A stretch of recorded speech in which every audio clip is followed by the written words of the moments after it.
how to make calendar with photos. So guys, bago natin umpisan to, huwag niyo po muna kakalimutan i-like and subscribe to my YouTube channel para maging update kayo sa susunod kong video.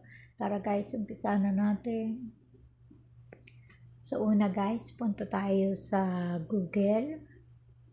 Mag-search tayo ng Photoponia.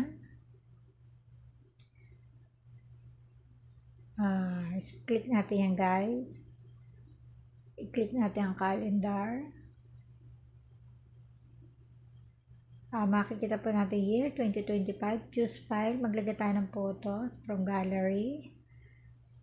Ayan guys. Then i-done natin. Then click ang go.